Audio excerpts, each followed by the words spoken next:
What is up, guys? It is DMG here, and today we have a player review on the informed David Silva. And we haven't really done one of these in a long time, so if you do want to see more, just let me know. If not, that's totally fine as well. So we did manage to pack the red David Silva in our player picks from our Elite Rewards, and I wanted to do a player review on him, but I also wanted to use him in the Weekend League, so this is why it's a little bit later than some other David Silva player reviews. And long story short, you're gonna have to try out David Silva for yourself because he's both good and bad. He has good moments, bad moments. He didn't fit my play style, but again, he did have some good moments. There were times where his teammates didn't really help him out, where he had some good moments, but it could have been a lot better if his teammates helped him out. So it's weird. It depends. So you look at his stats. His dribbling and shooting, or his dribbling and his passing, are obviously really good. Those stats are amazing, and I was hoping he would be kind of like Maestro a little bit because for me, Ozil can always play amazing passes in FIFA, so I was expecting that from David Silva, and he did occasionally do that, but not as often as Maestro, unfortunately. But his shooting's not bad, but his pace for what I want my cam to be was, he's not really that great at cam, or he's not really that pacey. So I wanted him to be a central cam, just kind of as if he had like low work rates or medium work rates, where he would just stay in that central center attacking mid spot and he could just kind of distribute. That's what I wanted him to do, and unfortunately he didn't do that. He seemed to try to use his pace for some reason. It seemed as though he thought that he had 90 plus pace and he'd be running out to the wing for some reason. And he's obviously not that fast, so when he would do that, he would just leave the middle completely wide open, and I wouldn't be able to really pass to him on the wing because he couldn't burn anyone either.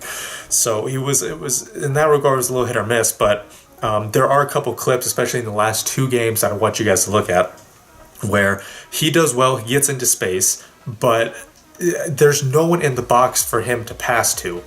Right, there's no one in the box to pass to. I think there's Douglas Costa, but he's kind of near the other side of the. He's near kind of like the other side, and he's marked by someone. And then Aguero, who's on stay central, getting behind, and always stay forward. He's out of the box.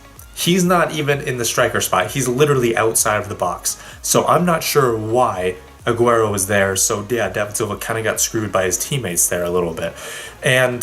That did happen a little bit, right? There were some games where I thought, David Silva was horrible. He wasn't really in the right spot, and, he didn't really seem to do anything. And, again, there were times where he would be running out to the wing for no reason. But then after kind of looking back at, the games, I noticed that he was not being helped by his teammates whatsoever.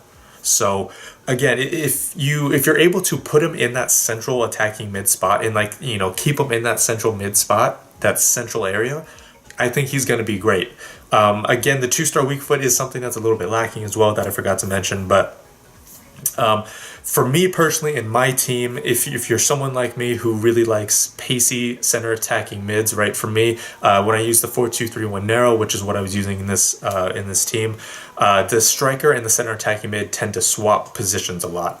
So obviously for David Silva, right, he's not going to be that good if he's going to be playing striker and he's going to be switching spots with that striker spot. Which is why for me, player of the month Lucas was so good for me, and is so good for me. So again, for my playstyle, he wasn't really that great. So, again, if you have my type of playstyle where you want your center type mid to have pace, they kind of swap with striker a lot. David Silva's probably not going to be that good.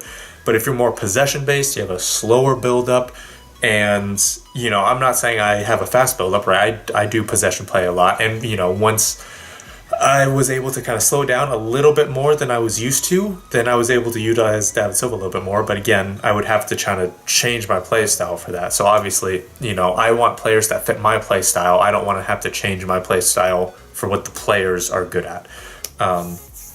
So that being said, whenever I brought on player of the month Lucas at wing, whenever I brought on player of the month, or not player of the month, the informed red charisma that we got at center attacking mid, and replaced David Silva, it would, I would blow the game pretty much wide open, right? Again, you look at the last two games, especially the last game, I was down 2-0, and then I brought on player of the month Lucas at wing, and then I brought on Red Informed Charisma at center attacking mid, and then I brought the game back 2-2. And I'll be honest, I was kind of expecting to win that game, and I was a little disappointed that I didn't because of how well I was doing in that second half.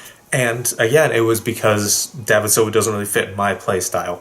I know people that really do like him because he's able to position themselves. The positioning for that David Silva specifically is really, really good.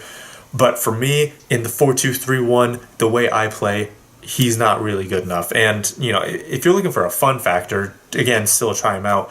But he's obviously not going to be, your main star in a FUT Champs game, or if you want to go, 27-3, 28-2. So that's probably going to be it. If you want me to do any other player reviews, just let me know. But like I said, that's going to be it. Thank you guys so much for watching. This has been DMG. Peace.